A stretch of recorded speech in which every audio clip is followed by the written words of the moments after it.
Good morning, everyone. How was everyone doing on this beautiful 50-degree Monday morning? At least I hope it's Monday. It's actually 51 degrees. Still pretty outside. It's getting a little cooler, but no reason to complain about that. It's just part of life. Morning, Mr. Robin and Mr. TC. How are you gentlemen doing this morning? Well, I hope. Morning, Pete. Morning, Fuchs. I knew this topic would get a few people in, but it was kind of clickbait. We are going to discuss it, but it's definitely not going to be a very long conversation because of how it goes. I just had some thoughts I wanted to go over.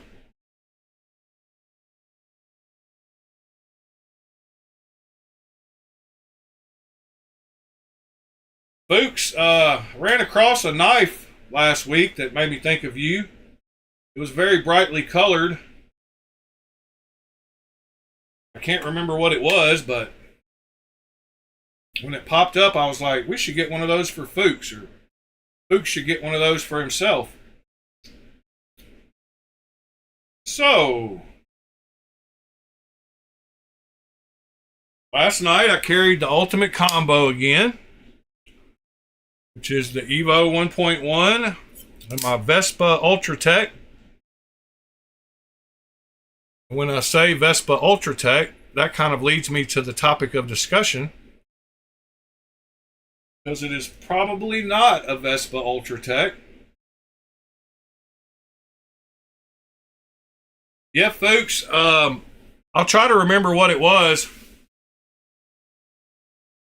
but I just cannot remember right now at this moment.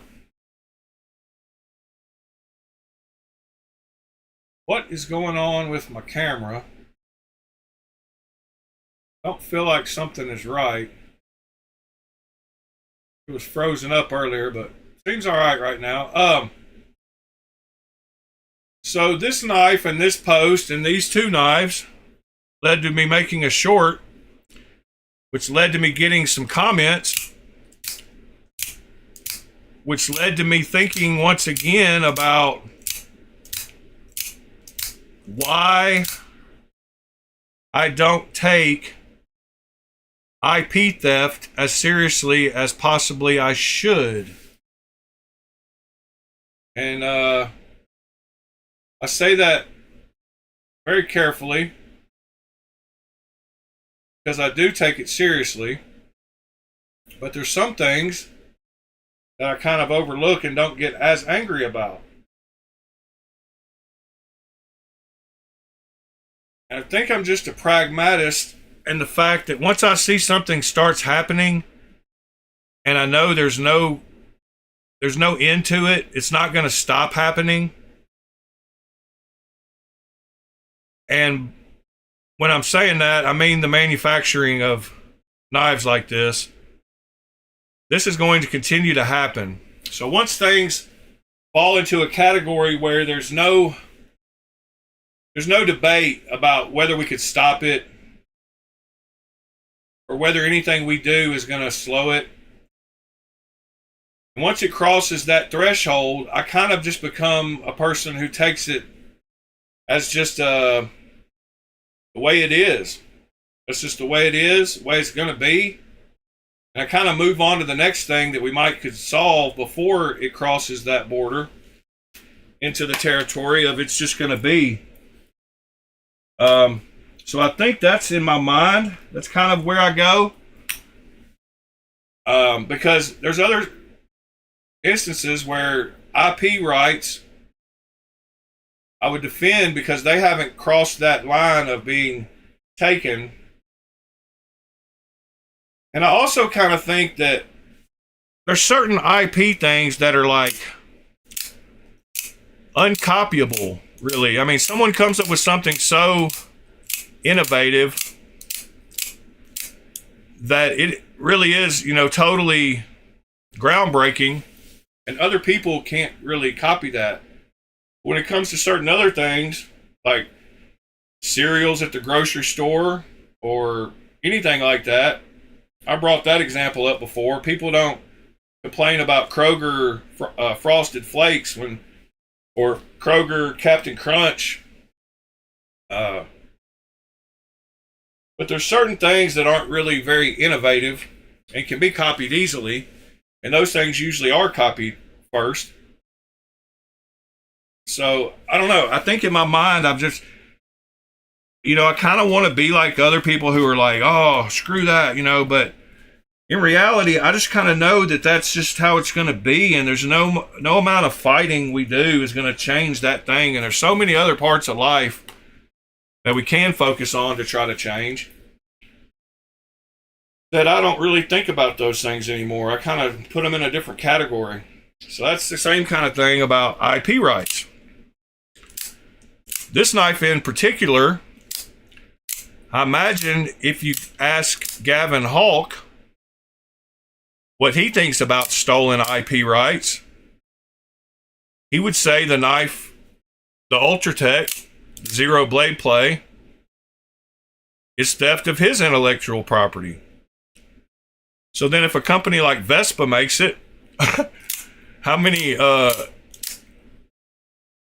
degrees of separation is there then?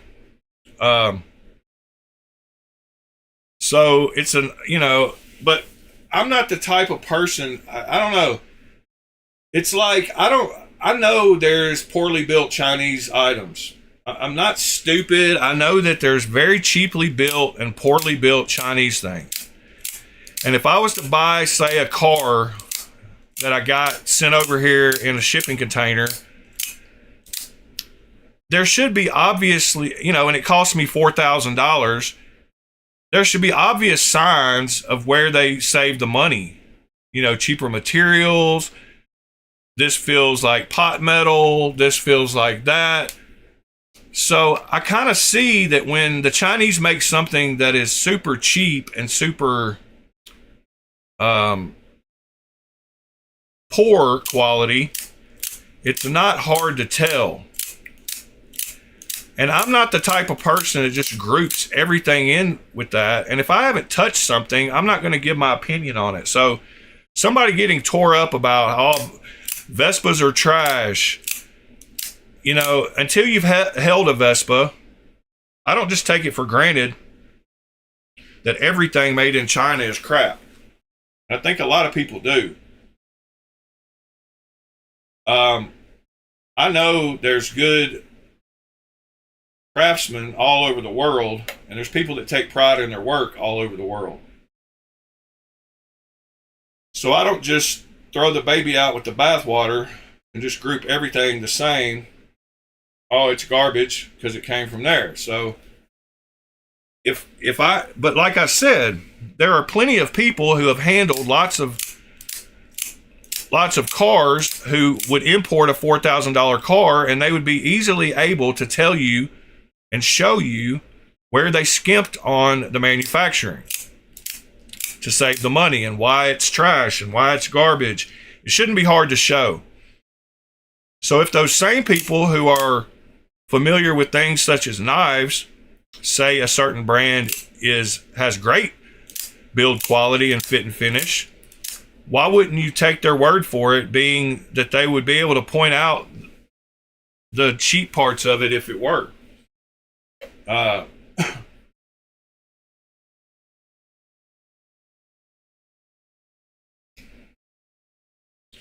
Well, folks, I don't think we totally disagree on counterfeits.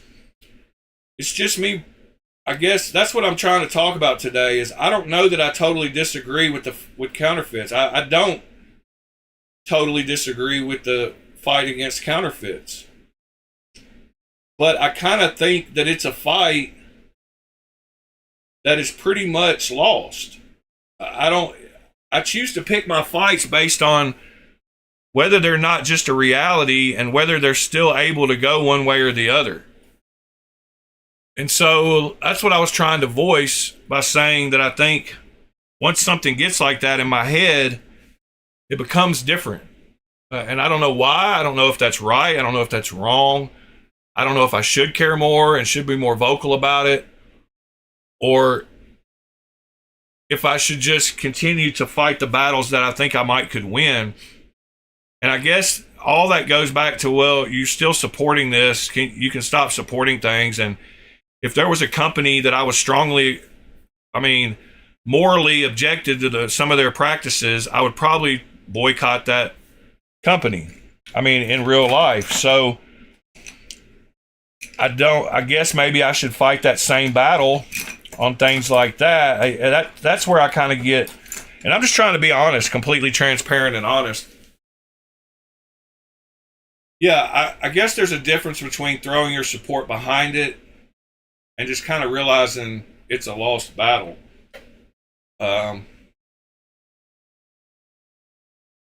So that's a good point, folks. It's just something I wanted to discuss and work through in my head and try to figure out why I group things in different categories at certain points according to where they're at in the scheme of problems in the world. And it's no excuse. I'm not trying to make any excuses. I am what I am.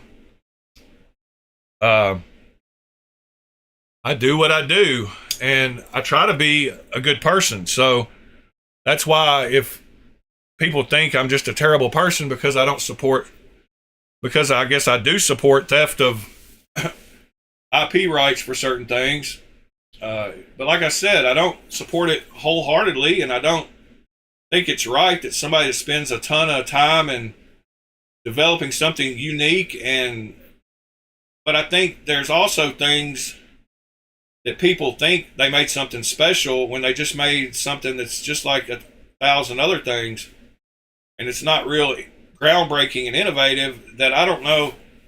I don't even know about the whole copyright thing, like how long that should last. Like,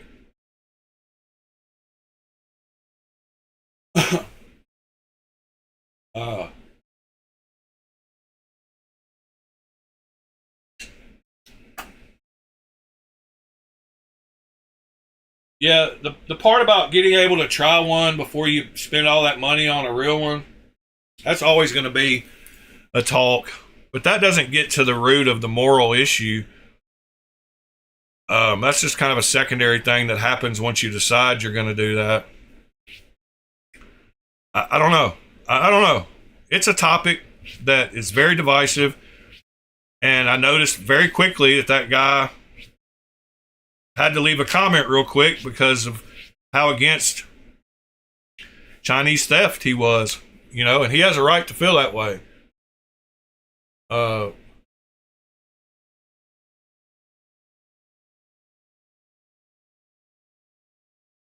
So I don't know. It's just a topic, and we talk about it once every quarter or so, like once every 3 months or so. I try to bring it up and discuss it a little bit maturely and trying to look at all sides.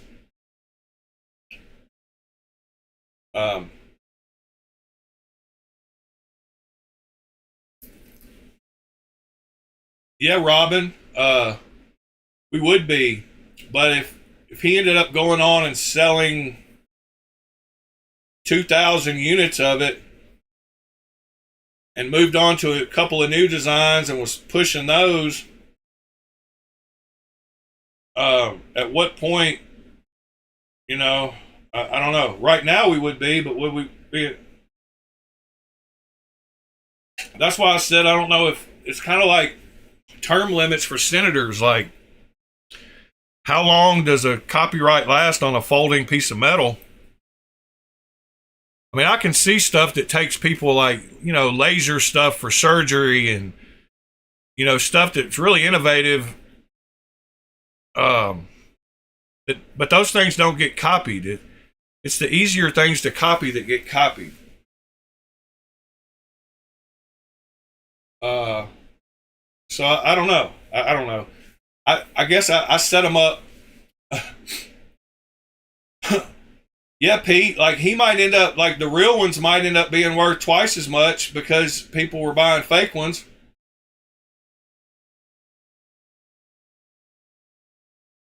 Yeah, there is never-ending sides to all these things, but it was more clickbait for the video title than anything. Get people all riled up. No.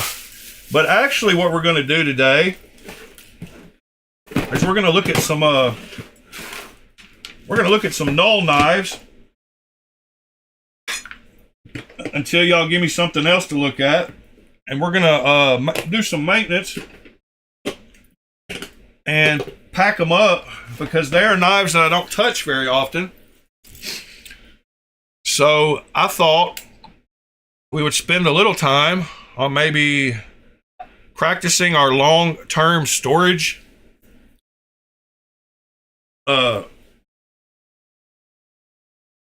what's the word I'm looking for? Not policy, but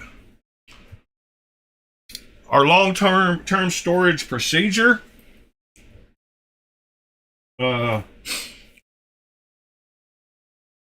Routine. Is that a good one?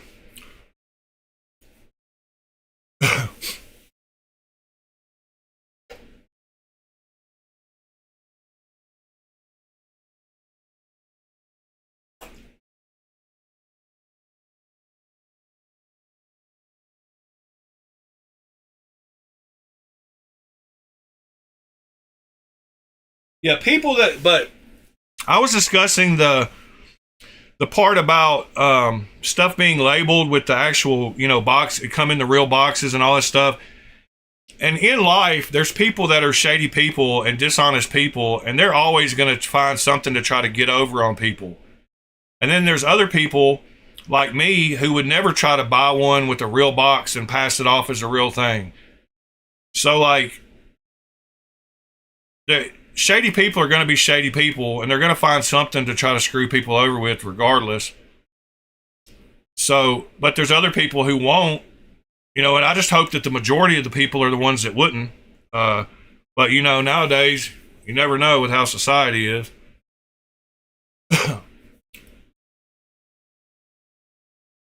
All right. If y'all want to continue to discuss that in the chat, that's fine, but I'm going to move on and do some disassembly and cleaning and oiling and waxing and see if we can figure some kind of long-term storage plan out. Because I've got knives that I hate the fact that I don't get to them as often as I want to. And when I come back to them, I want them to be exactly the same as when I left them.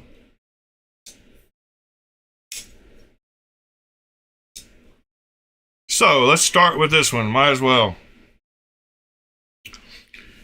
This is the Raku and the Raiden. Right? Raku and the Raiden. All right. So let's start here.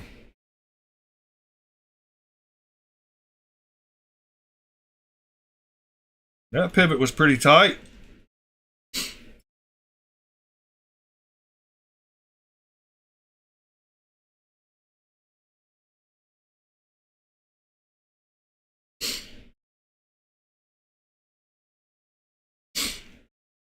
All right.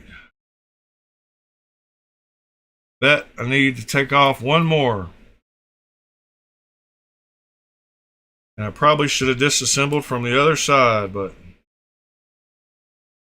that is all right. See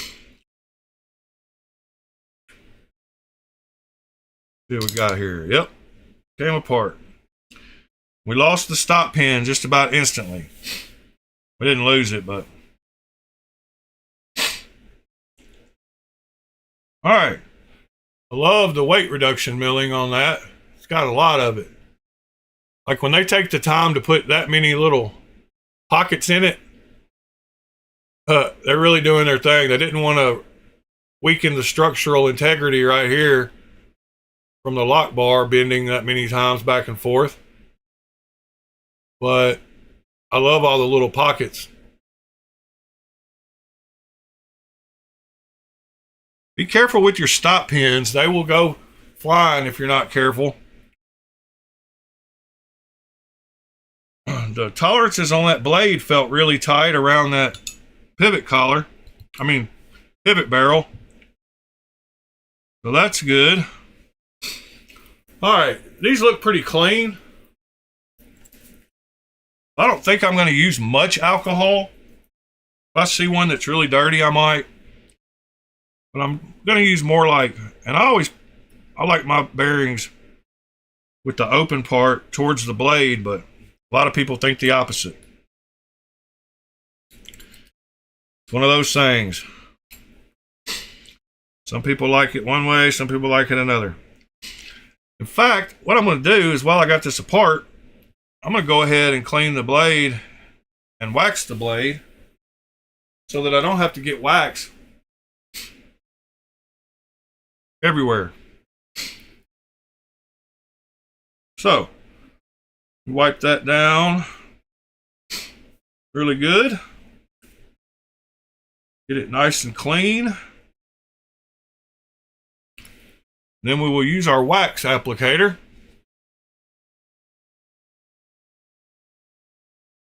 I'm just going to rub a couple times. See what we got here. Use my finger. Just going to get some spread on both sides.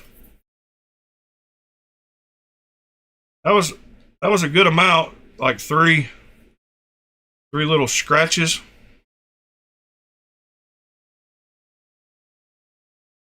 Hopefully this wax will leave fingerprints from really sticking on it.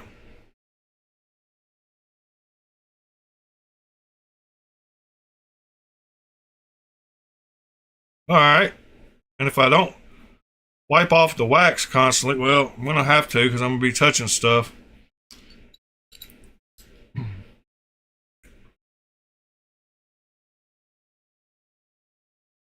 This one had one screw from one side and one screw from another. So I really didn't take this one apart right, but I can get it back together right. Now, does it have a D-shaped pivot? Yes, it does. And the D-shape needs to face that way.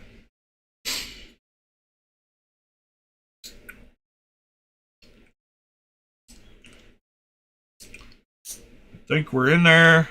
Got some wax on the handle. Should I wax the titanium also? That's something I'm not totally sure about. Did I lose a screw already? Yes, I think I did. That makes me so happy. First knife.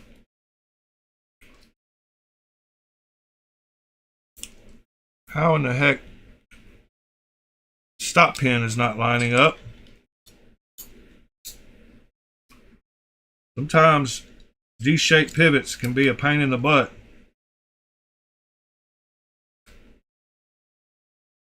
And the stop pin, I think the stop pin was the problem on it. I have no idea where that screw went. I'm gonna have to try to find it though. There we go. Now we're together.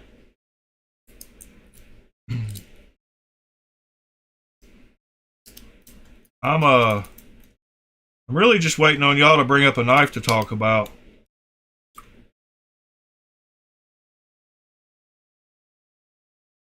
And the fact that I'm about to have to try to find this lost screw that I'm not very happy about losing. Because I know this one goes in from over here, but there's a short one that I just lost. Goes in from the other side. Anybody see where it went? Did I knock it off into the floor?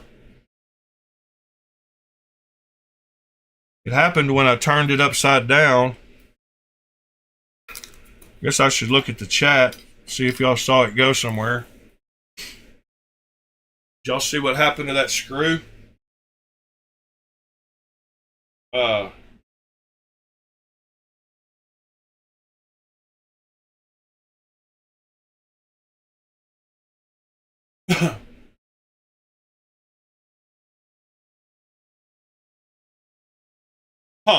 I don't know. I guess I should look on the floor. I evidently left it in the side when I tilted up the side. And that makes me angry. Really, really angry.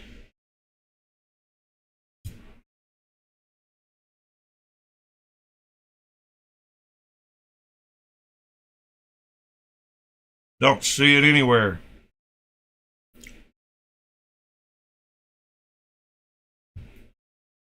Well, got to be more careful next time. But I'm not the first person to drop a screw.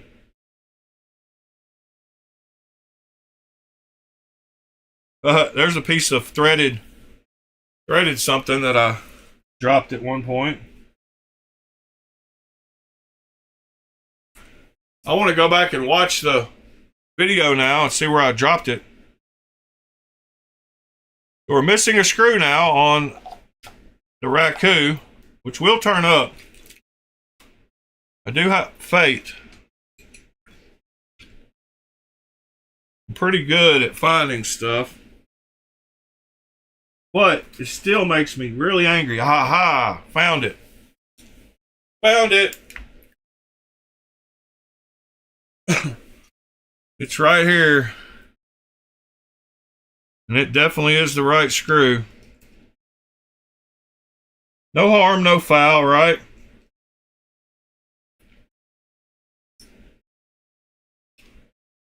Good morning, Cat Scratch. Christopher Hinckley. Anybody else that might have joined I didn't see? Michael, morning, sir. By the way, if I didn't say that. All right, so now we have wax on the blade, wax on. I have oil on the pivot and the bearings. I have a little piece of cut off rod. And we have not so perfect centering, which makes me want to check out the make sure that, oh, I had it too tight.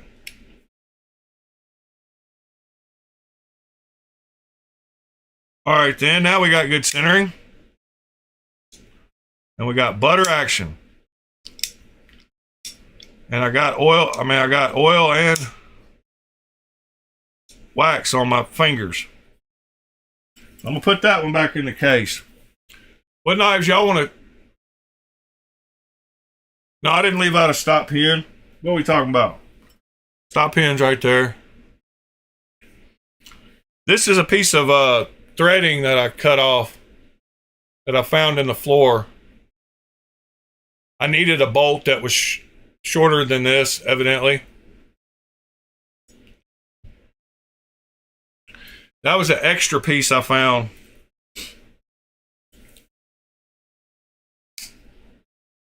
Let's check the action out. Man, this ghoul feels really good. Really, really good.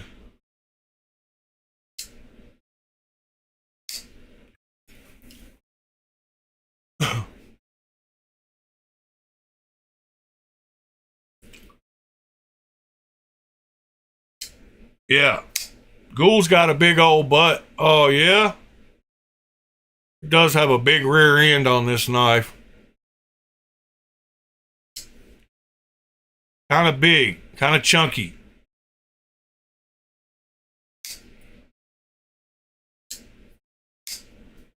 Yeah, I need to do my Yangi collection too. Let me finish up. Let me keep moving on. Okay. It's got a D-shaped pivot, and that is not the side you turn over there. Gotta love that. It was on the other one, so I wonder if that pivot was backwards.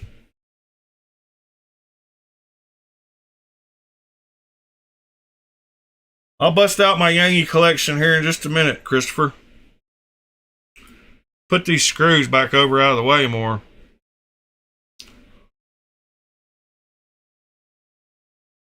Let me get a few more of these knocked out with the maintenance real quick.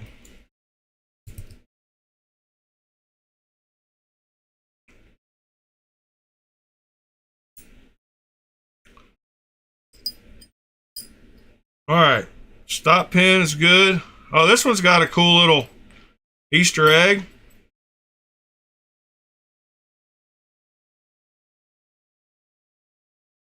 Got something written in there.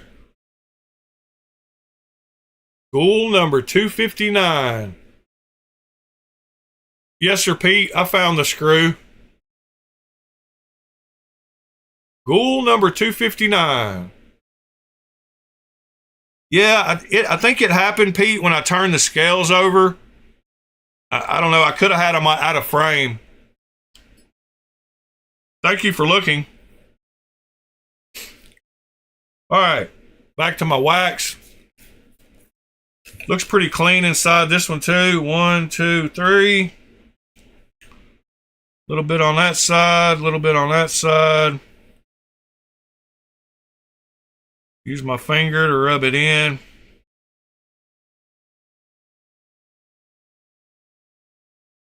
Wow, that looks kind of cool.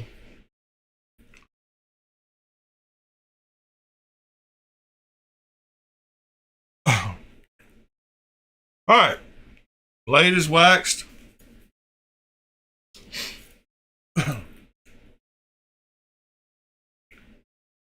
This one has skiffs in it. Bearing is oiled.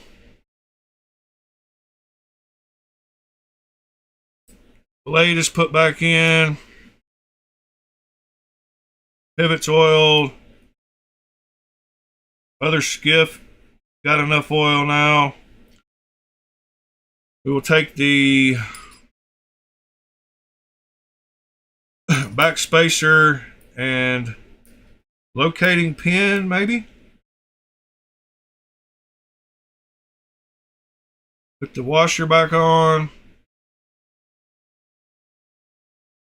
This one has a D-shaped pivot, but no, it doesn't. All right. Think we're good.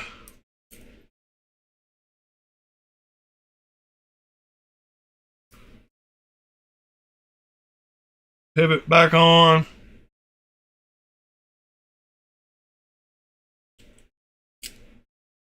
Dang it. All right. Lock back down. Uh-oh. There we go. Got the back spacer rotated into place. Both screws dropped in. Go backwards for a second till you feel it click. Then go back forward. Go backwards for a second till you feel it click. Go forward. Test the action. Centering. Not tight enough.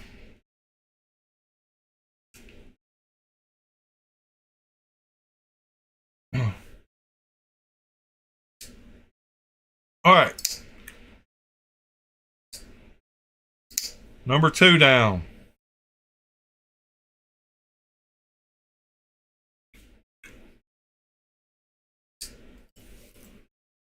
What do y'all want to talk about besides that? How great this coffee is? Morning, Wicked Dream Designs.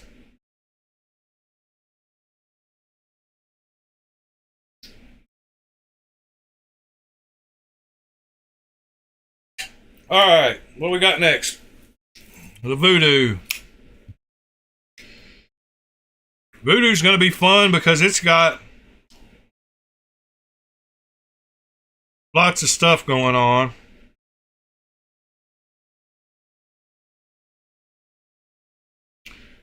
Should be able to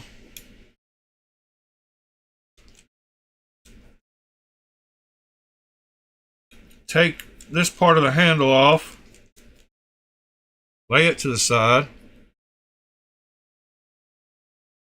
We should be able to get to these 2 screws.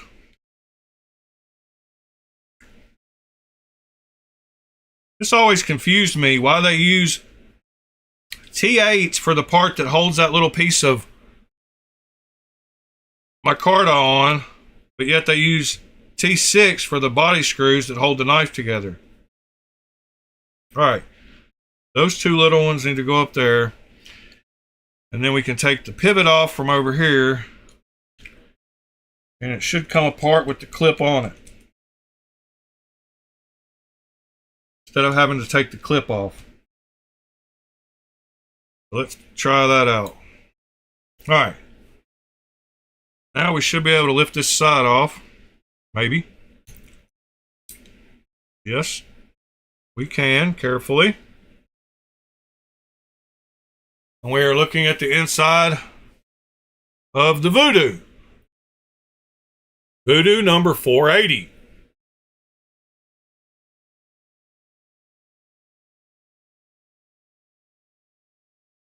At least I'll have all the numbers of what I've got. All right. Blade apart. Bearings out.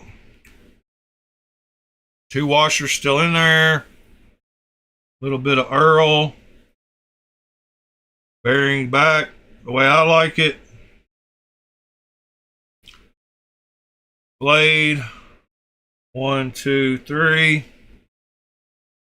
little bit on there. A little bit on there. Use my fingers.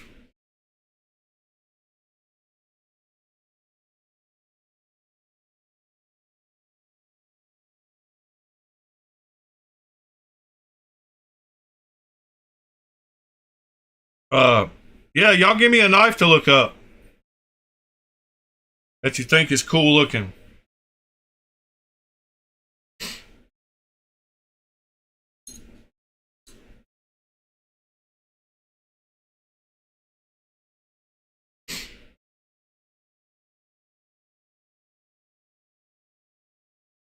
All right, now the fun part.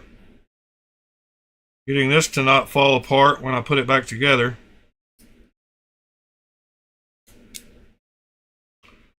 Whoops. Check for the D-shaped pivot first. And it does have one, and it needs to be on that side over there, towards the top of the knife.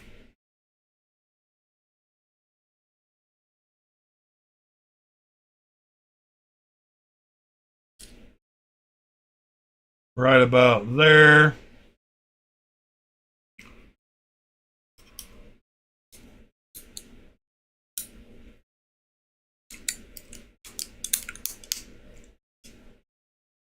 I think I just about got it. Might need to rotate the... Oh, wait. There we go. Might need to rotate this just a half a bit. I think it'll pop into place when I tighten it up, I think. Hopefully.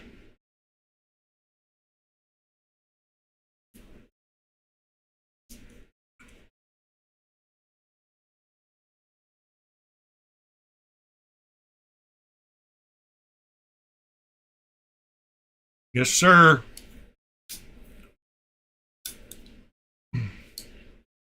There we go. That popped into place perfectly.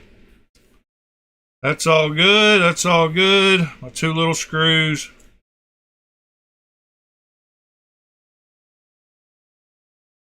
If y'all have given me something to look at, I'll be looking up here in just a second.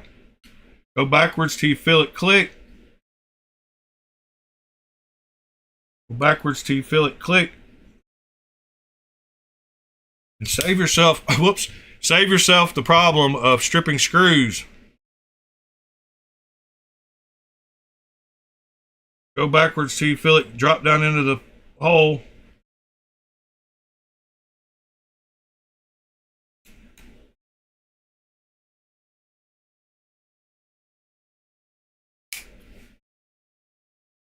Very good lockup. Too much wax on that hollow grind. Should I be waxing the titanium? I don't think so, because the titanium ain't gonna rust. Somebody said they waxed their micarta though.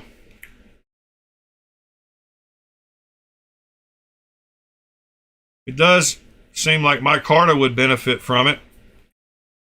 All right, centering's perfect. Action's good. Have y'all suggested anything we look at? Can't see. I don't have my eyes on. All right, we got a link from TC.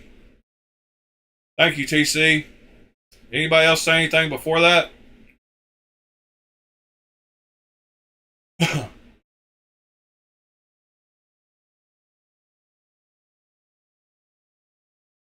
Well, that is pretty. Kind of looks like a Militol a little bit.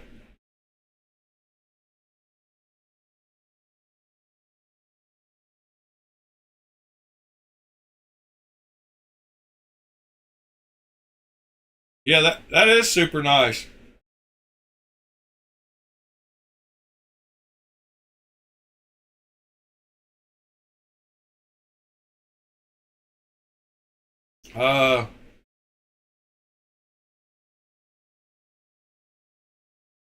Look in the modding section.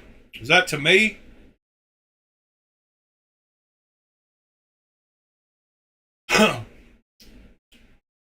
Thinking of making pocket fixies from the chef knives we regrind.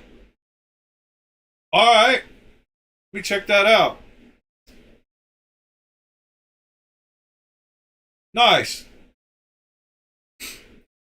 So let's show Pete's modding stuff first here. So it looks like Pete did some RIT dyeing.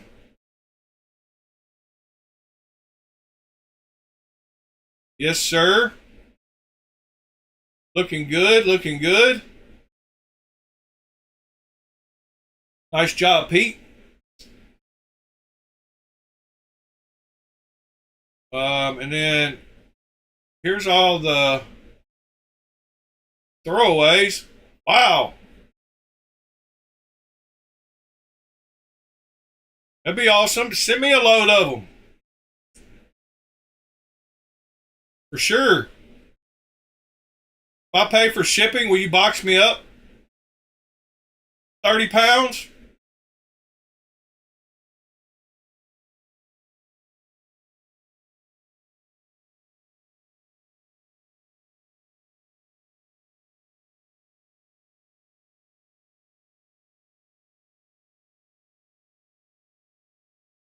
Yeah, it does look good, Pete. It looks purple to me.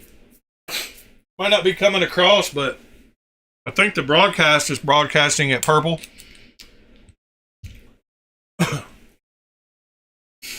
Yeah, super cool.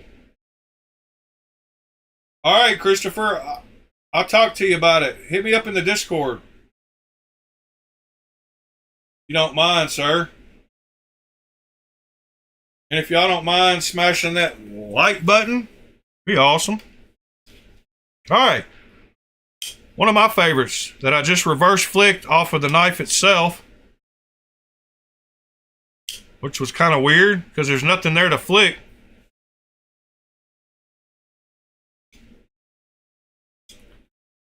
I love this battle worn look. All right, what's the easiest way to get into this one? So we got a screw hidden for the clip. You can take that one out and that one out and the pivot out. We should be good to go. Pivot. Guess I'll see if any of these screws are stripped too while doing this. It's good maintenance. Need to go through and do this with lots of my knives, especially those Yangi ones would have been a great one to do because they're going to stay bagged up for a while, I'm quite sure. And like I said, lay out your screws the way you pull them out of your knife, starting with the pivot. So you know you keep them in order because some of them are longer and shorter than the other. I'm flipping it over to get this one out, but I will lay it down at the end on past the other little one.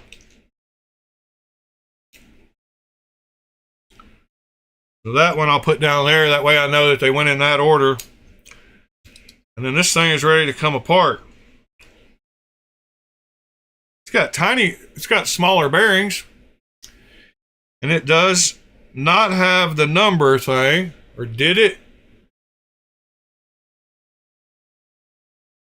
Did it have it before it got stonewashed? No. I don't see any hints of it down here.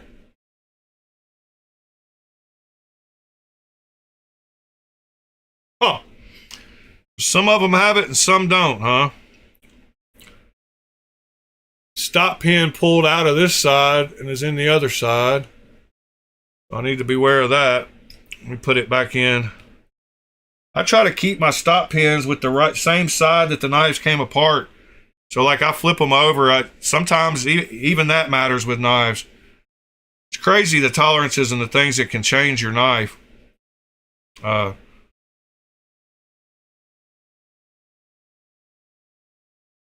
right. This one done. A little bit of Earl. A little bit of rotation. A little bit of blade back on. Oh, wait. 1, 2, 3. 1. 1.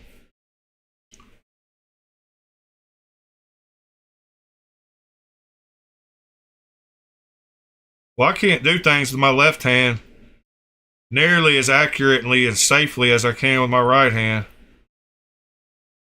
Pulling this wax down this blade with my left hand makes me realize how uncoordinated my left hand is. I did all the other ones with my right hand. Kind of scary. A little bit scary. Alright. Blade back on.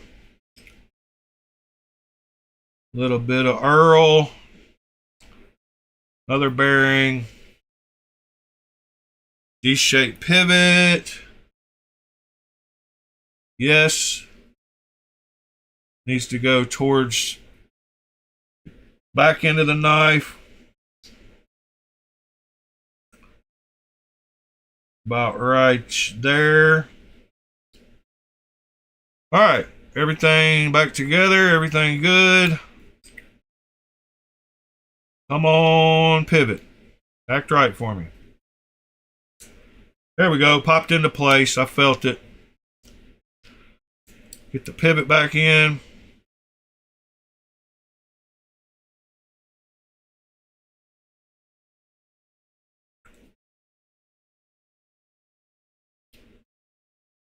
Pivot back in. Get the next one down the line. That one right there.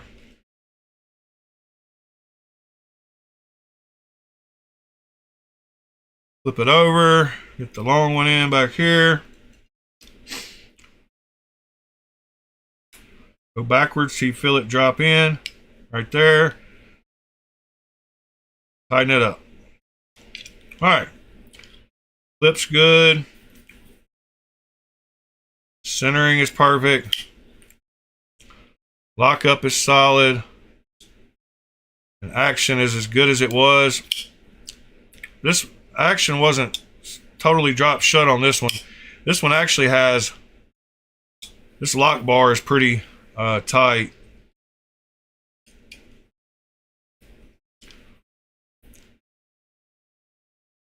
This wax doesn't help when trying to open stuff.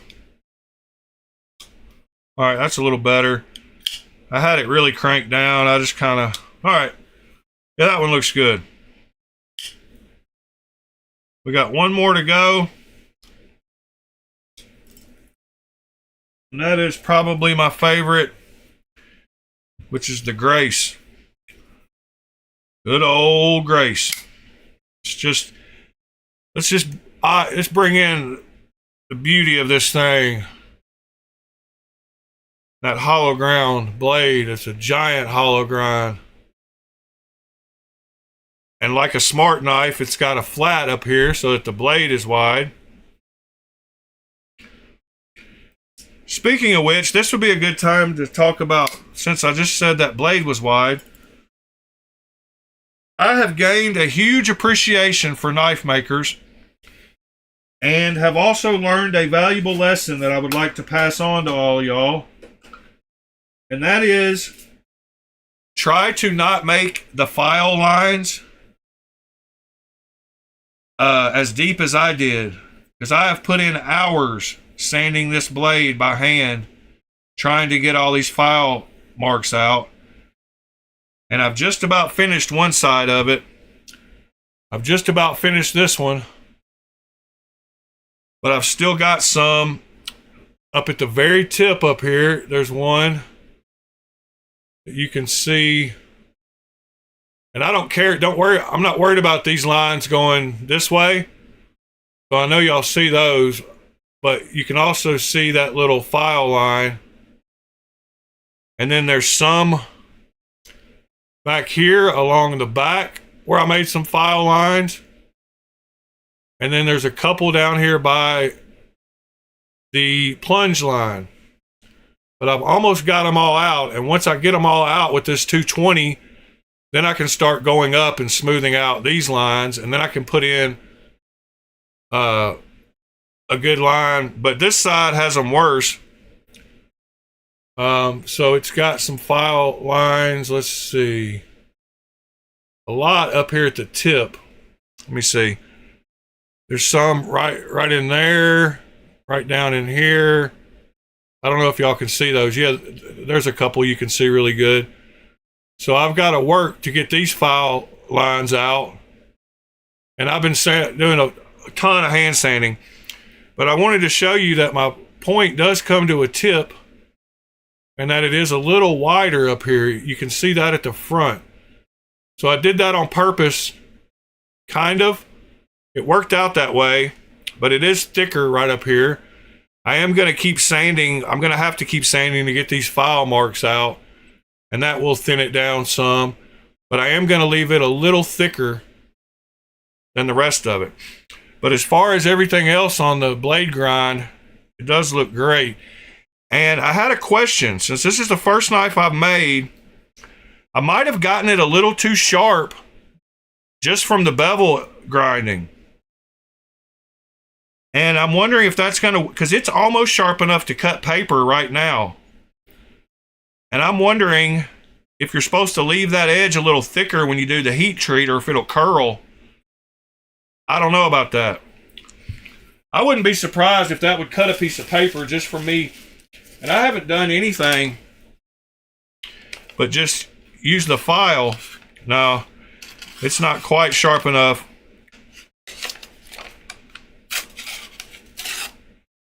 But you can see it just cut that.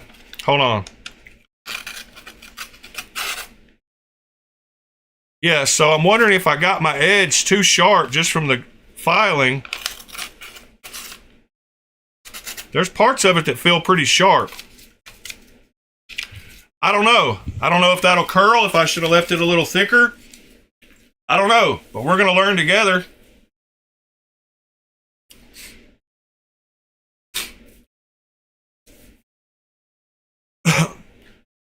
Yeah.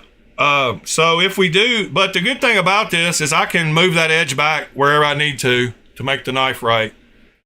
So if it does curl the very edge, then I can just sharpen it off. It'll just be more finish work. But it's my first knife, and I didn't mean to get that close to the center line, but I'm happy with where I'm at. Yeah, it's fine if I have to shave off some of this.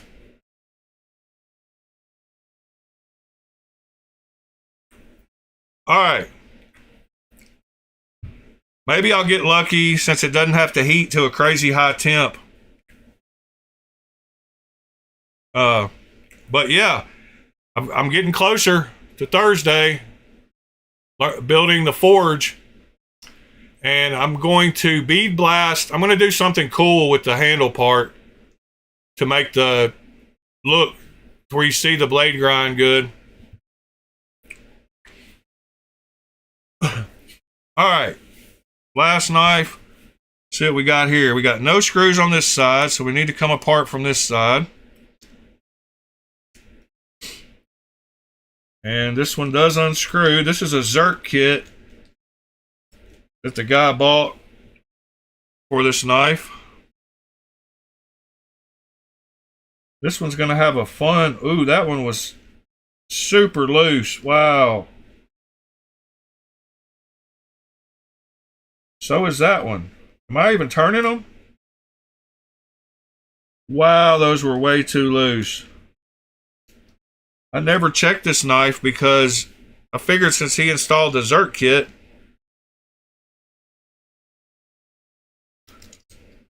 he would have got them tight. Oh, that one has... Great. It's got those little spacers. And it's missing... Oh, no, they're all four there.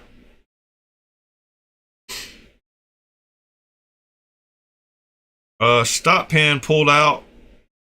Ooh, both of them did. All right. Wow, that feels super tight. That one came out easy.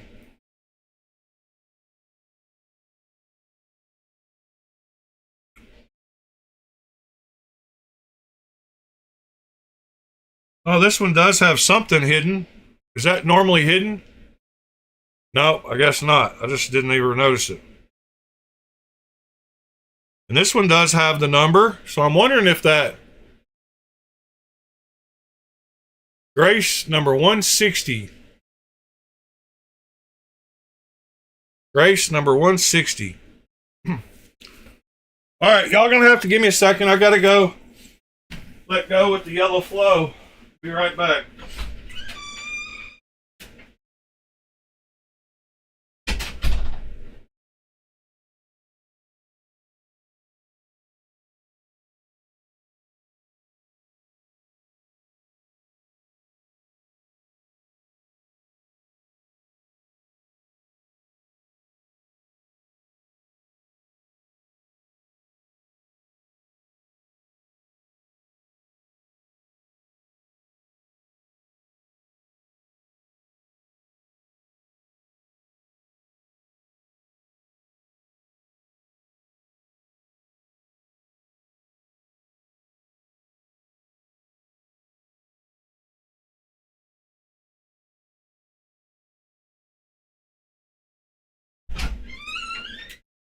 Well, that was one of those good ones. All right, I'm not forgetting about the Yankee either.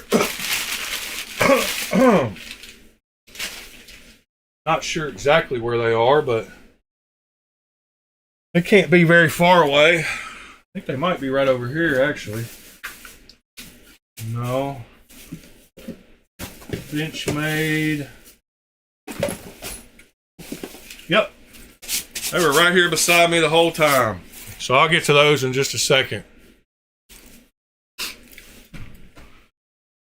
All right. Stop pin.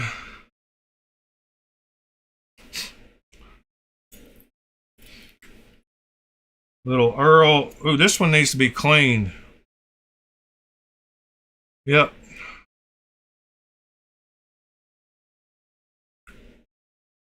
At least a little bit. Where are my paper towels?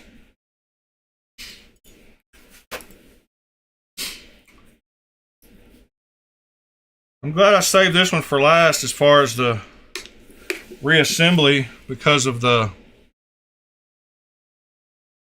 little spacers you got to put in. I'll show y'all how I deal with that. Well, that pin won't even come out. That's the locating pin for the back spacer. That one won't even come out. All right.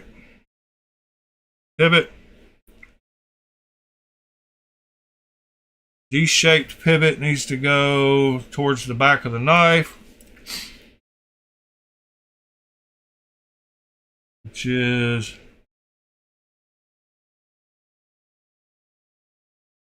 right about there. Need a little bit of Earl. Bearing.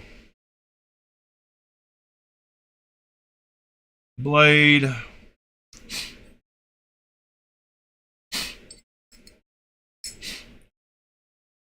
Stop pin.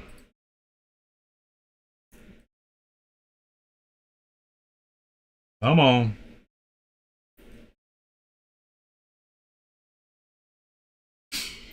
Well, there we go. All right. A little bit of Earl. I could have wiped off the blade. I didn't even wax the blade. What the heck? Why'd y'all let me do that? It's all right. 1, 2, 3. 1, 2.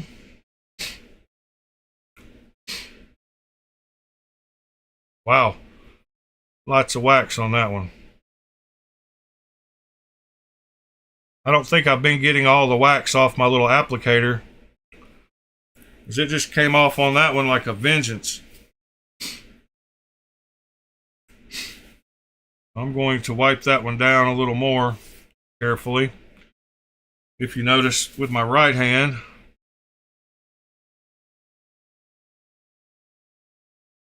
could be off screen too, who knows. All right, I will get the rest of that off. Well, I need to wipe a little bit of it off.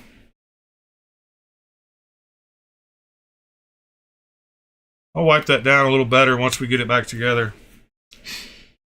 This thing is super sharp. I can already feel that where I barely touched the blade a couple times. All right, now the fun part. So you basically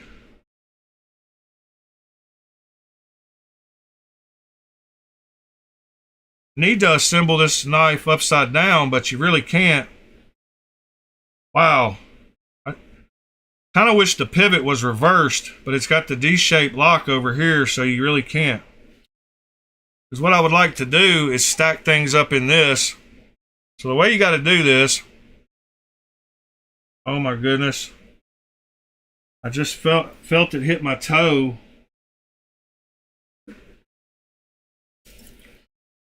Hold on. We've got an issue again. Dropped another screw.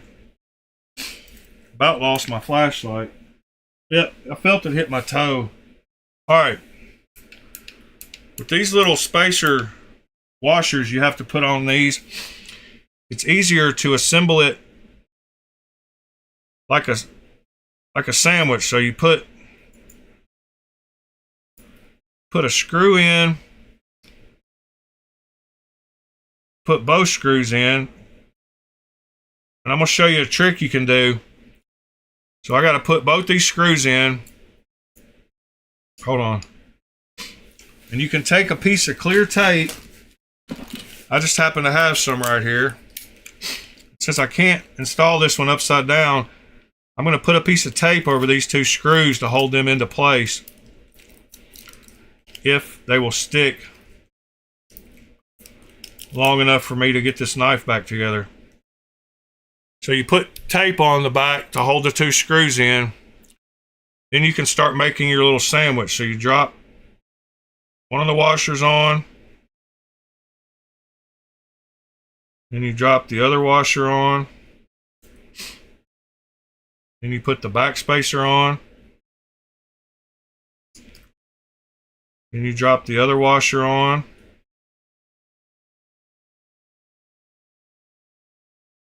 and the other washer on. And then you have to try to get this assembled without falling apart. So I'm going to go ahead and put the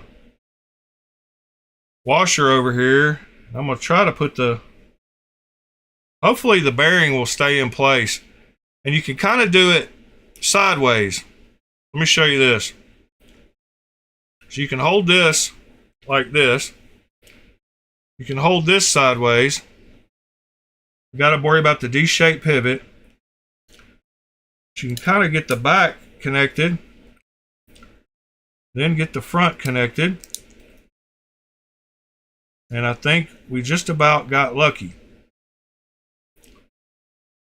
The back is right. I'm going to go ahead and get this pivot back in. My piece of tape is doing its job, but I can see they pushed up and need to be screwed in now. I will peel that tape off. Then I will go backwards till you feel it click. And screw it in. Backwards till you feel it click.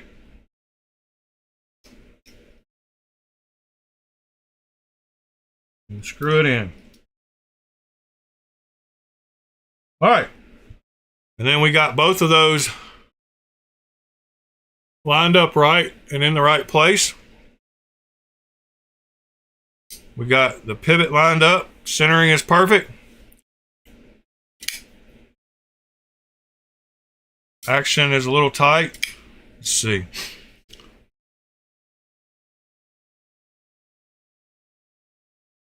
That was about where it needed to be.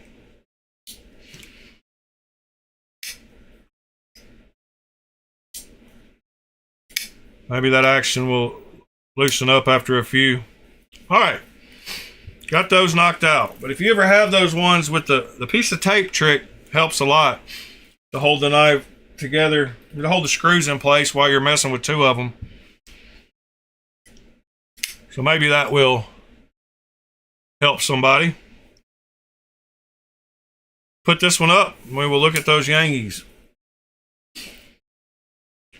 Anything in particular you wanted to see on them? Whoever that was that asked.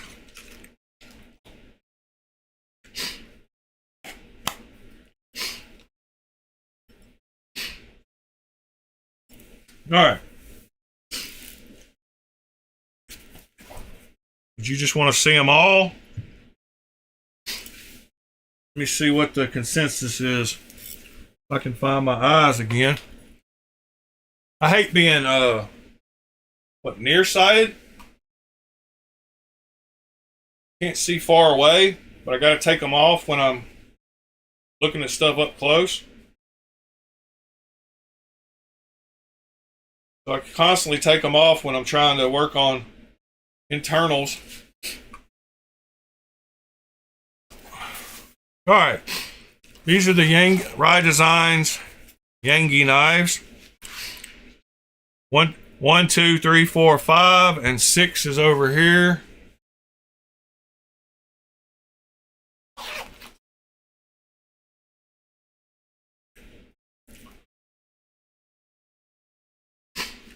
So 1, 2, 3, 4, 5, 6.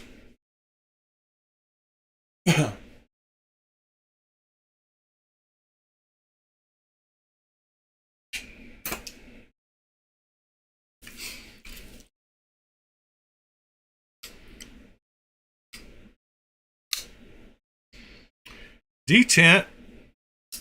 Wow. I think that one might be too loose. No. Just a heavy blade. Detent sucks on this. Wow. Good morning, JD.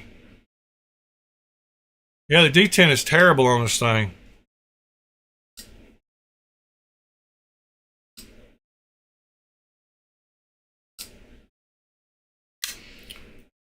All right, let's just get them out. 6.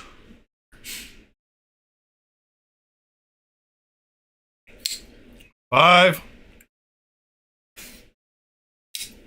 4. 3.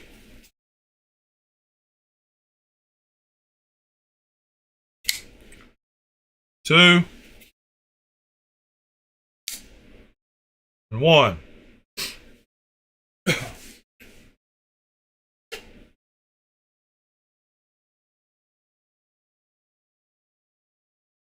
I'm kind of glad I got the copper number 2, to be totally honest.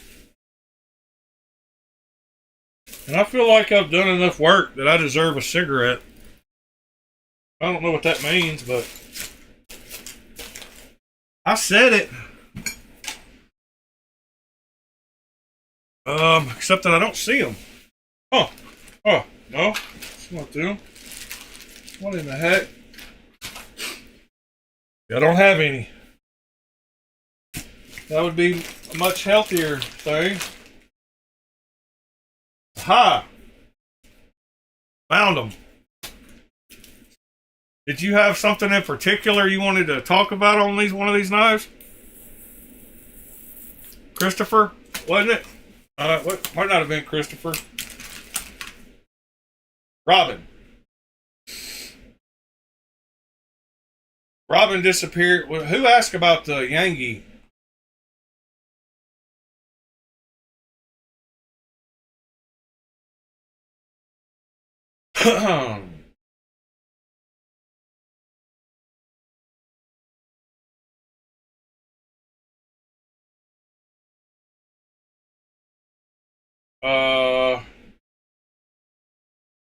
I don't know. I might ask if I had a Cortex XL too.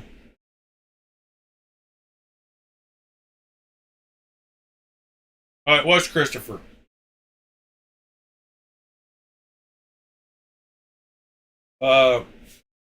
Yeah, okay, so question is, should you get the 4 or the 5?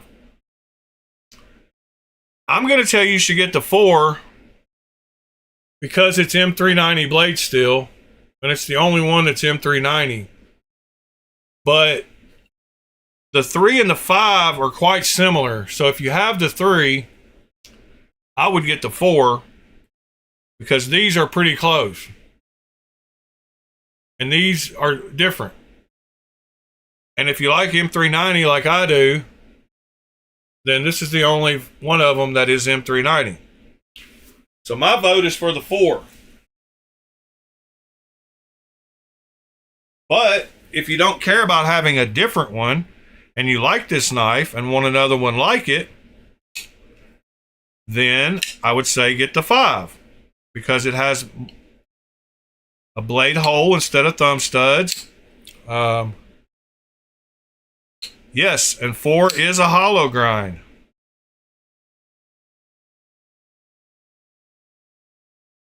A very nice hollow grind.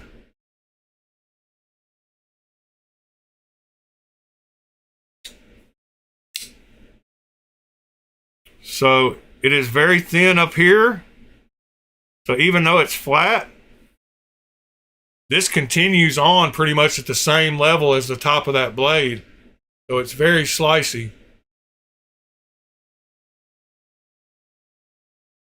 Well, Christopher, then get you the hole.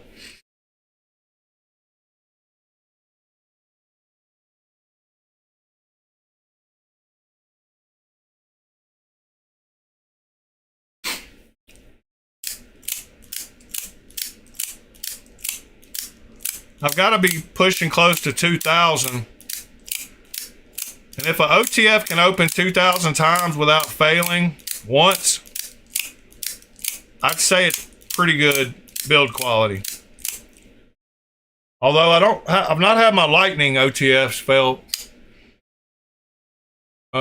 very much. Man, this thing is just so nice too. What a combo! You got cut a coconut in half knife, and then you got grab it and use it real quick like a regular pocket knife.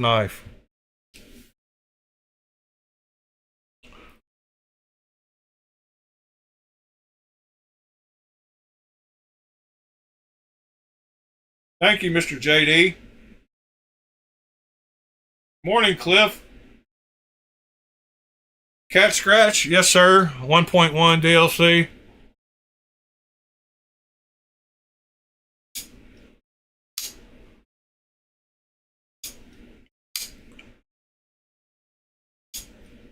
I still can't get over how much I use this one like a real knife for it being an OTF. That zero blade play makes a huge difference. Huge. I'm cutting all kinds of stuff with this because the blade doesn't move. Like, it feels like a regular pocket knife. I don't know, I'm still just shocked.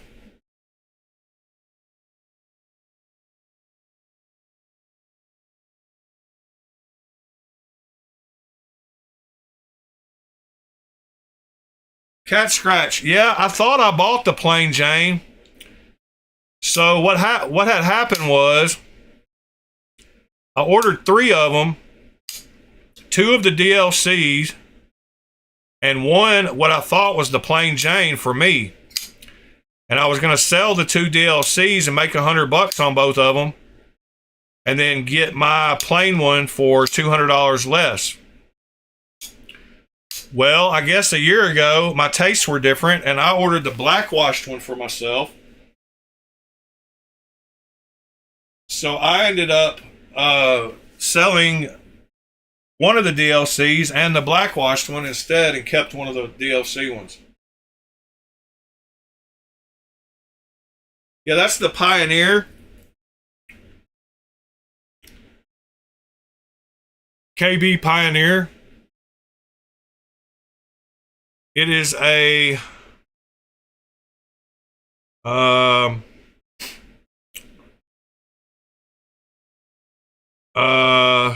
Panarin Designs, I believe. Didn't Panarin Designs do this? Could be wrong, but I think it's his. Maybe not.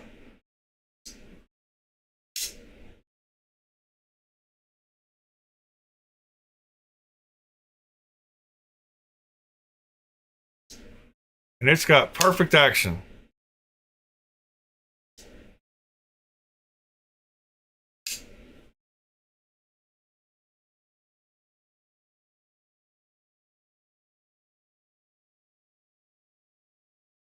Alrighty, guys. What are we going to discuss now while I drink a little bit of coffee? Y'all find any? Oh, I got screwed on Knife Swap last night by a guy with 350 swaps. I didn't get screwed. Well, yeah, I did. I YOLO'd a knife. The guy messaged me and said it's yours. A chat messaged him, and then to work out payment details.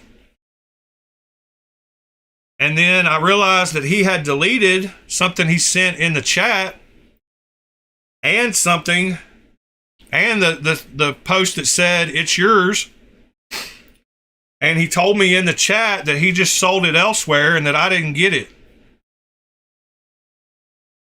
So I got screwed out of a knife because he sold it like on Blade Binge at the same time, and he said the other person had already sent payment. So it was either on eBay or Blade Binge.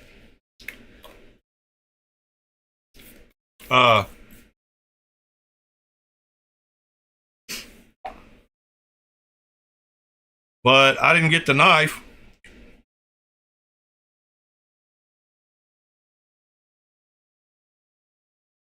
So that stunk.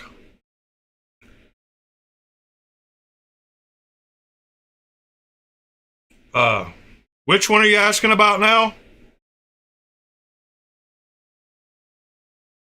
These are the YG. If it's any of these are in order. This is the YG 001, 002, 003, 004, 005, and 006.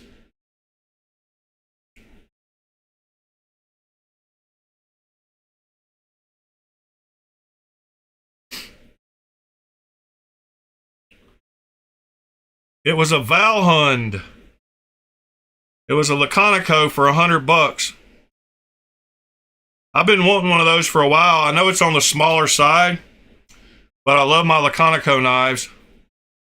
So I thought, for about got me. For $100, might as well grab it.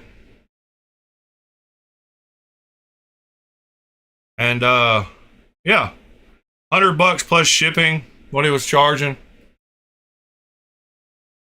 You're 30 seconds behind, so if it's this one, it's the YG 003. If it's this one, it's the YG 004.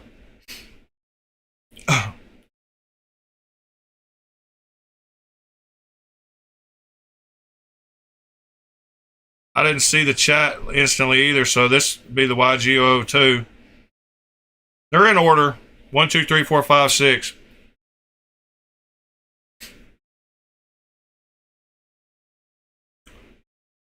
Oh, really? Oh, that's even worse. I messaged the moderators because they have a welching clause, and I asked them what was up with that. Shouldn't he have refunded the other person the money and taken the hit over there and given me the knife? Because I thought YOLO trumped all. That's what I told him. I said, I thought YOLO trumped all. And he said, it does, but. And I was like, all right. Whatever, man. Probably something wrong with it anyway. Probably didn't need to get it.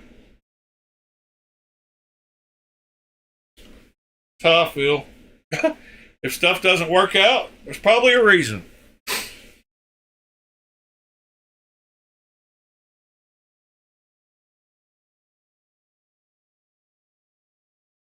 I'm wondering if the mods have responded to me yet this morning.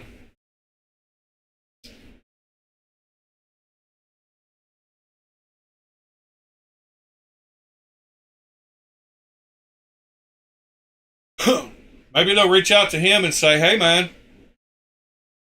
you probably should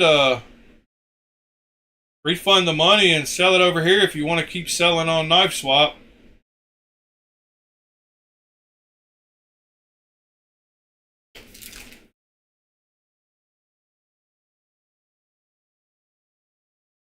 Yeah, I know they have the right, Michael, but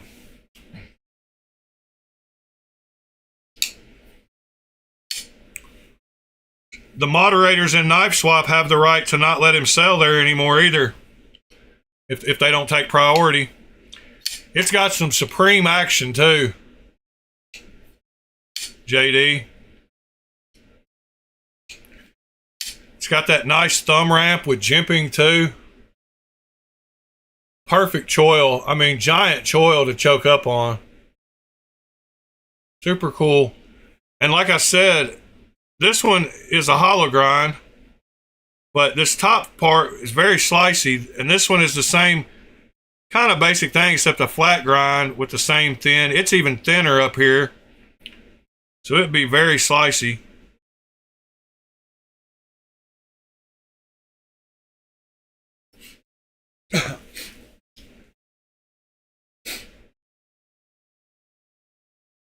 Yeah, don't put YOLO trumps everything and then list it on Blade Binge.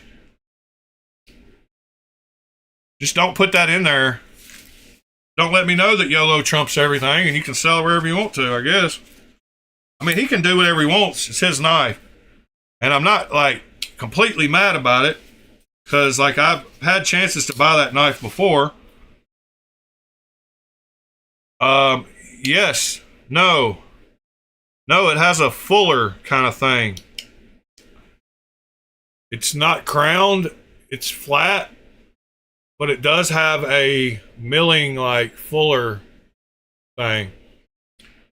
And you can, let's see, got wax and it's slippery.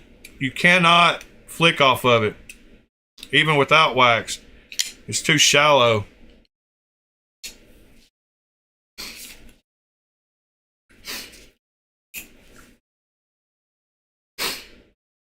Yeah, it has a little touch of a little tiny fuller. And it's got a, I don't know if you saw the steel on it, but check out the steel on this puppy. S90V.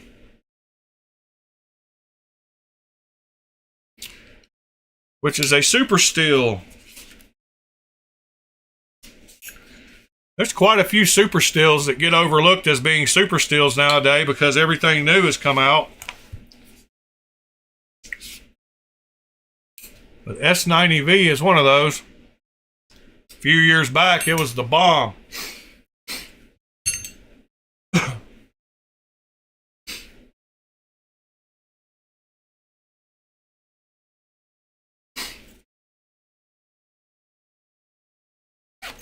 And here's one of those little bags I was talking about that you can get for $2 or $3. And it's a perfect thing to hold 6 knives or 8 knives. You use a little towel in between. But it makes it easy to find those.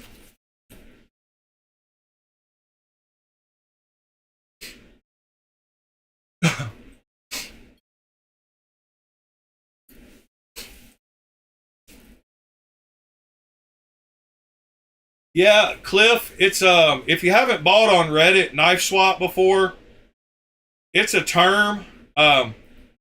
So on knife swap on Reddit, you have the ability to chat the person and ask him if they will take less money or if y'all can work out a trade or whatever you want to talk to them about. But when you go there, YOLO is set up so that people that want the knife for the price posted can type in YOLO as a comment, and that means that all the other chats going on about it are kind of pointless at that point, and they can't work out a deal because you agreed to pay what the guy was asking.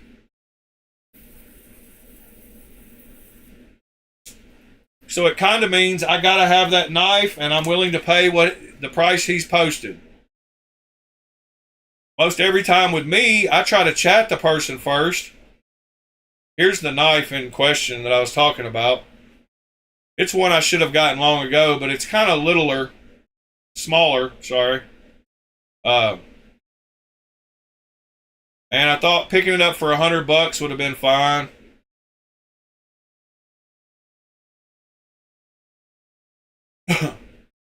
Yeah, that's what I said. It's still a super steel. Just doesn't get thought about as much. Yeah, JD, when you start really getting into steels, powdered steels have been that way. Like, they just barely keep changing them. But since the 70s, like, steel hasn't changed too awful much. I mean, the stuff that came down in price that they started using in knives changed. But as far as molecular structure, you can only add so many things. That's what I was also curious about something. So, stainless steels, you can use ferric chloride to blackwash. And carbon steels, you can do a patina, like a mustard patina or apple cider vinegar or coffee. But what would happen to carbon steel if you put it in ferric chloride? Would it dissolve it?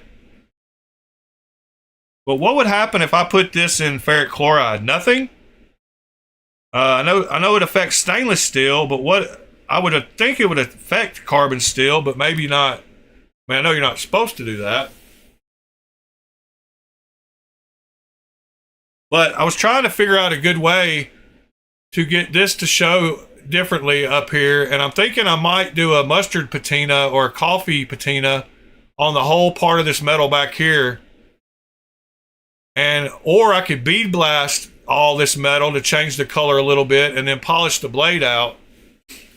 Yeah, I would think it would eat it away. Like,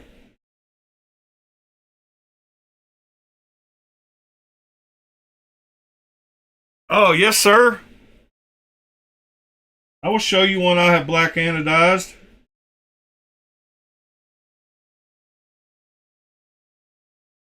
There you go, sir. I black anodized that one.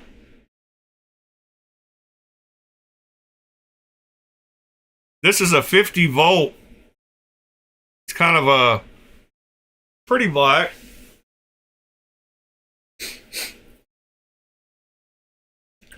I black anodized this one. Oh, thank you, sir. I bead blasted and then black anodized it because it was kind of rough when I bought it. But I got it for like $40, so I thought I would fix it up.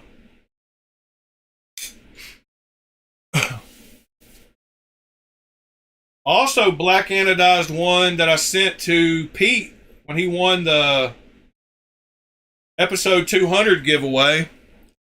If Pete's still around, he could show you a picture of it. It's not difficult at all, Robin. We got a cool gray color around 20 volts. And I went to 50 for this one, but you can go all the way to 100.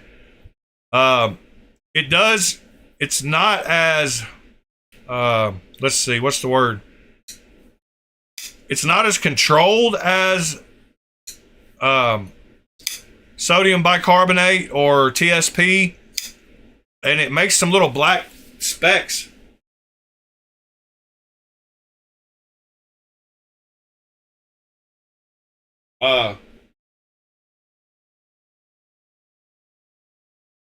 There's a correct ratio on how much manganese sulfate.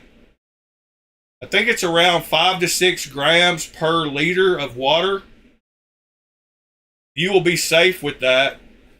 Anywhere from 4 to 6 grams per liter of water of manganese sulfate. If you put too much, you'll get more of those black specks. If you get it right, you won't. But the black specks are nothing you can't deal with. It just turns some of that manganese sulfate, I believe, into black chunks. I don't like it because it gets dirty. But I've just decided I'm gonna whip up a new batch every time I do it, so I'm not gonna try to reuse it, so the little black chunks don't really matter. And you can also, with the manganese sulfate, if it messes up a little bit, you can redo it right over it, and it'll pick back up flawlessly. It doesn't have the changes that regular sodium bicarbonate or TSP color anode does when you do like one section. If you were to like rub off some or sand a little area and then try to match it up again, you would see a transition. You don't see that with the manganese sulfate. You can, because the one I sent to Pete that I did, I had a problem with the voltage flowing to the other side of the scales, and one of them messed up when I was doing it, and I just redunked it by itself, and it cleaned it up perfect. So yeah, it's very forgiving too.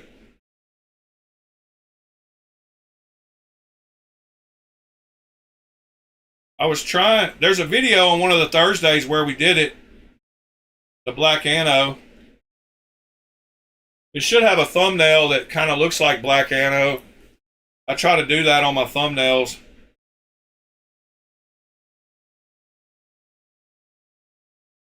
Yeah, it is all marketing, JD. That's why I'm not a steel snob, because I know I'm never going to use my knife enough that any of these steels aren't going to be great, including like properly heat treated D2. I'm not going to be sharpening the sharpening choil out of these knives. Like, I'm just not going to. I got too many to switch from. I don't ever cut with one enough that I can't really just strop it back into condition. That's about usually all I have to do is grab the strop. I totally agree with that. And those people that really get caught up on knife steel, I'm like, really? Do you really use your knife that much, buddy? Because I don't believe you. I just think you're a snob all around. No, I'm just joking. People like what they like. They're allowed to.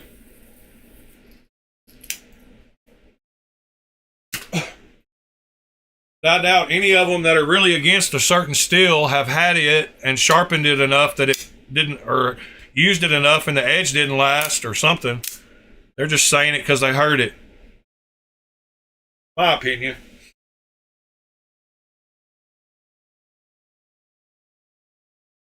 Let's see.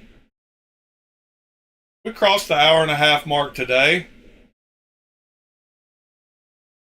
Unless y'all have anything else question-wise or super exciting to talk about, start winding her down today. Yeah, Magna Cut is pretty much popping up in everything now. All the little small fixed blades have it.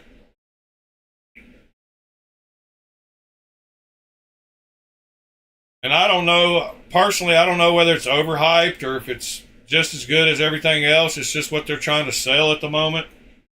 I haven't had enough, just like I said, I've not used one enough to know whether it's overhyped, really. I mean, I know it is overly pushed, but I don't know if it's overly hyped. Could be great steel. I've got Magna Cut knives, and I need to do some more. I need to use some knives like heavily so that I get a better idea of which steels. I just, I like M390. I've sharpened a lot of M390. I've not had any issues with M390, so I'm happy this has M390. This came with M398, which is, the better, newer M390. So I'm sure,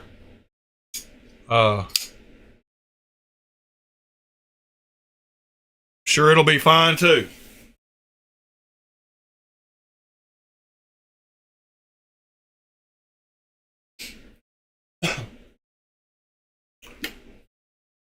Seems like every week when we go to the drop point, all those new little fixed blades are popping up in Magna Cut right now.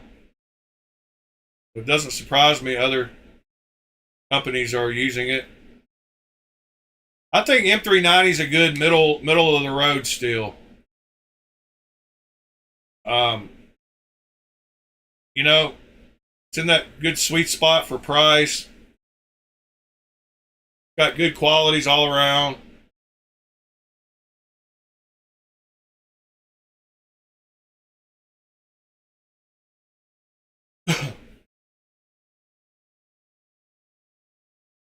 What about Magna Max?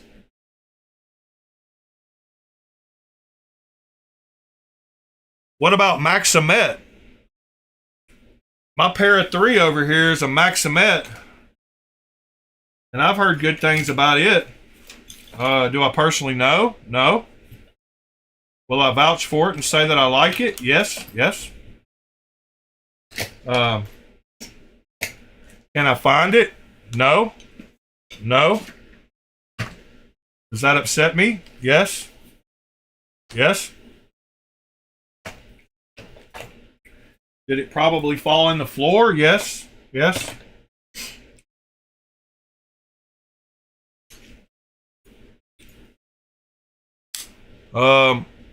This one is Spy 27.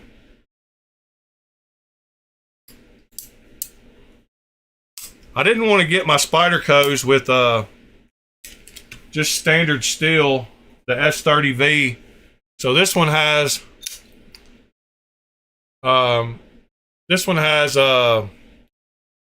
Z-Wear PM instead of S30V.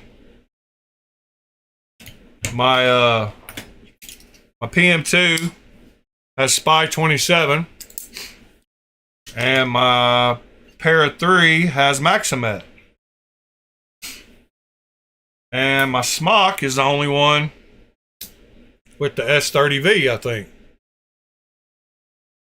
Yeah, S30V. That's the steel they like to throw on everything by default.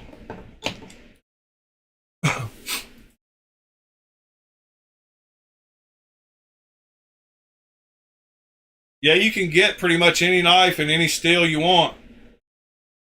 There's actually a website devoted to showing you which steels you can get in which knife, which is pretty cool.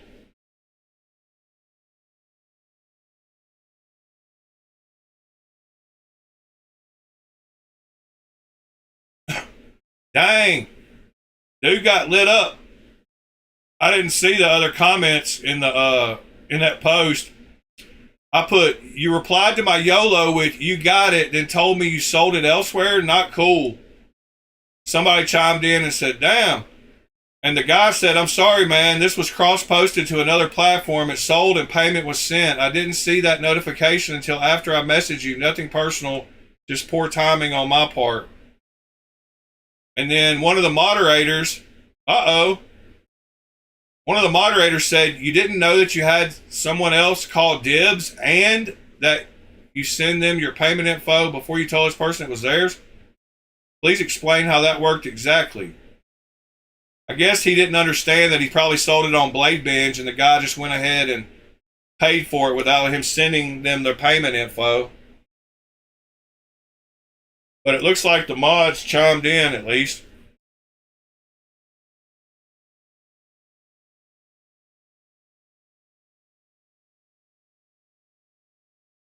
Yeah, my Manix 2 XL is a crew wear.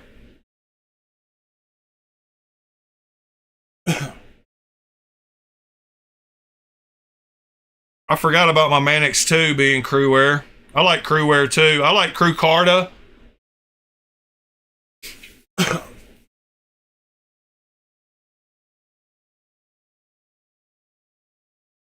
Yeah, the persistent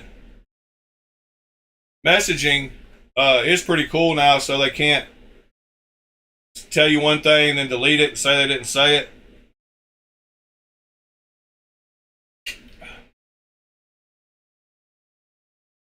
A lot of people hit it instantly when they start talking to you about a deal.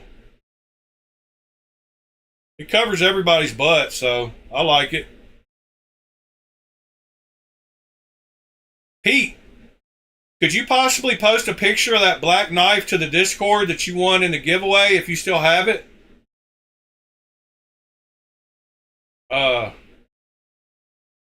Not sure if you hear me or if you can do that. If you're busy working.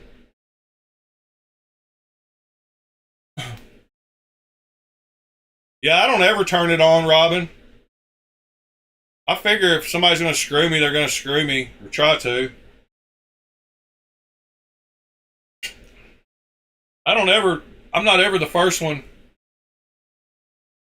to turn it on. I don't know. I don't sell many knives on there either, so I'm always buying, so protects the seller.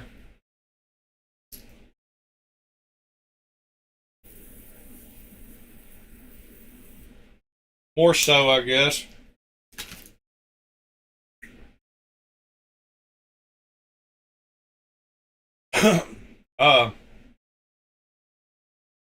Yep. Is what it is. Guess he's gonna throw it up in knife picks, maybe. We'll go hang out and check out. We'll wait in knife picks, so there's something on the screen. People don't think I'm just totally abandoning the stream. Do pocket checks. My combo last night. It's a good combo. Yo Jumbo. Got some pretty knives there, Robin.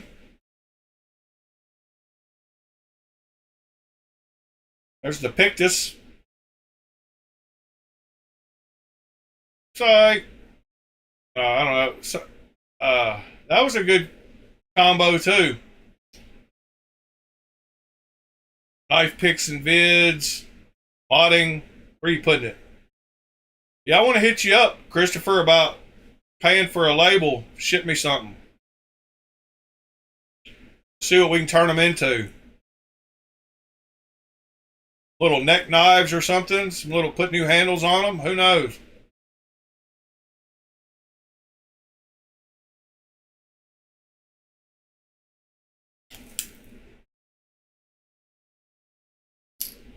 Oops, something lit up in knife picks and vids.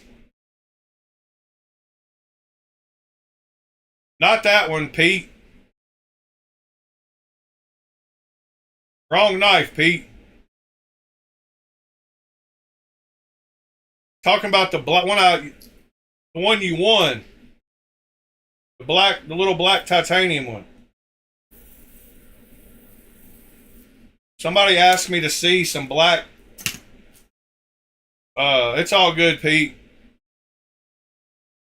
Somebody asked to see some of the black anno that I had done. There's the channel knife, though. You win that puppy every 100 episodes. We're going to pass it around to the channel. It looks like TC is sharpening up his Zon.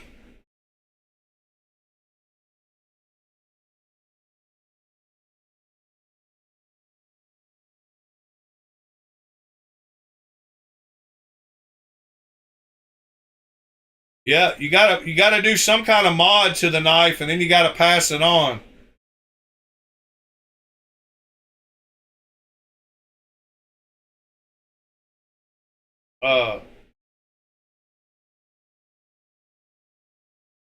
I don't know what Pete has.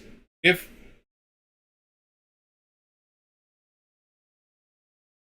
morning, Sever. Christopher, you can do it at any voltage you want. We got a cool gray color. The one I think Pete's sending me is a 20 volt, and the one I showed on screen is a 50 volt. But you can do all the way up to 100 volt. Um, this one is this one was at 50.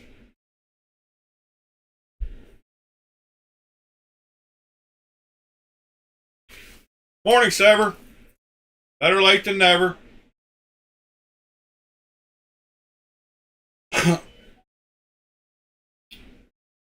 There we go.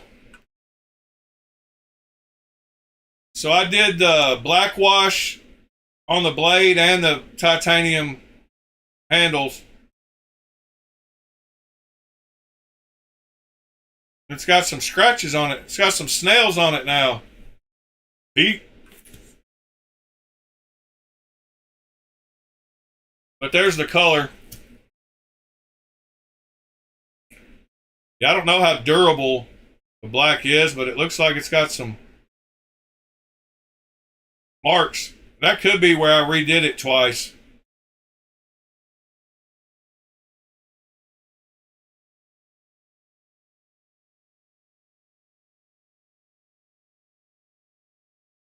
If you're on mobile, you really can't tag anybody?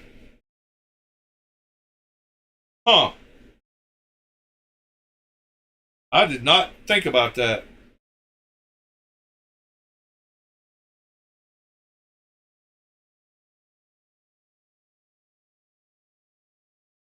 If you're on mobile, you really can't tag anybody? Oh, wow. Huh. I did not think about that. Hear myself. Uh.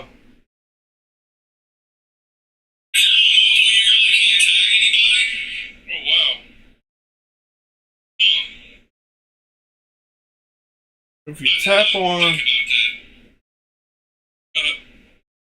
Hear myself.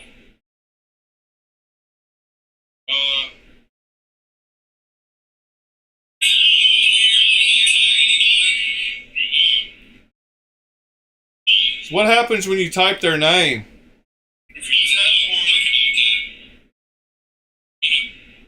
Does that show up highlighted for you, Sever? I just did that on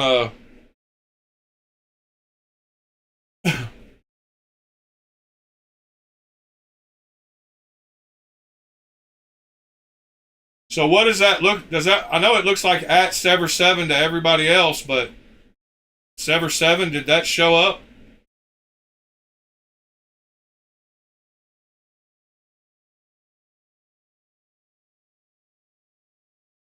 Feedback.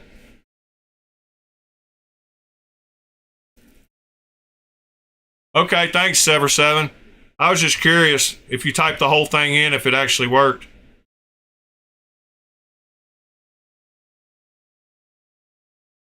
Well, that's just silly. All right, guys. It is Monday. Get out there and hit this week hard. You got to get up, get out, and do something. Don't spend all your time talking about knives. You got to get up, get out, and get something. You and I got to do for you and I. Anyway, guys, hope y'all have a good Monday. We'll be here for Titanium Tuesday. If I can round up all the stuff to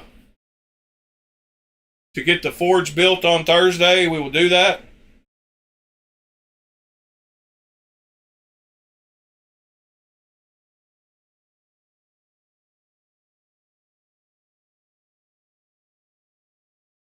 And if not, we will still work on it.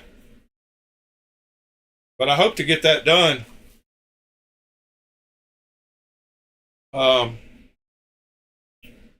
all of y'all go with peace